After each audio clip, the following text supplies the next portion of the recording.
Jano? Čajánek a Valábík se ještě pošťuchují a na to pozor.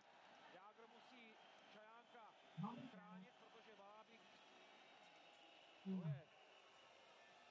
je jeden z mála bitkařů na soupiskách týmů na letošním mistrovství světa. Ten by mohl nepěkně zatopit a Jágr se velice takticky do toho souboje vložil. Snad, že by se Jágr uměl nebo chtěl prát, ale on by se asi uměl prát, když by na to přišlo, ale přece jenom má jiné fyzické parametry než Čajánek. Proti Valábíkovi trošku vyrovnal skóre, protože má obrovskou převahu výškou i váhou proti Petru Čajánkovi.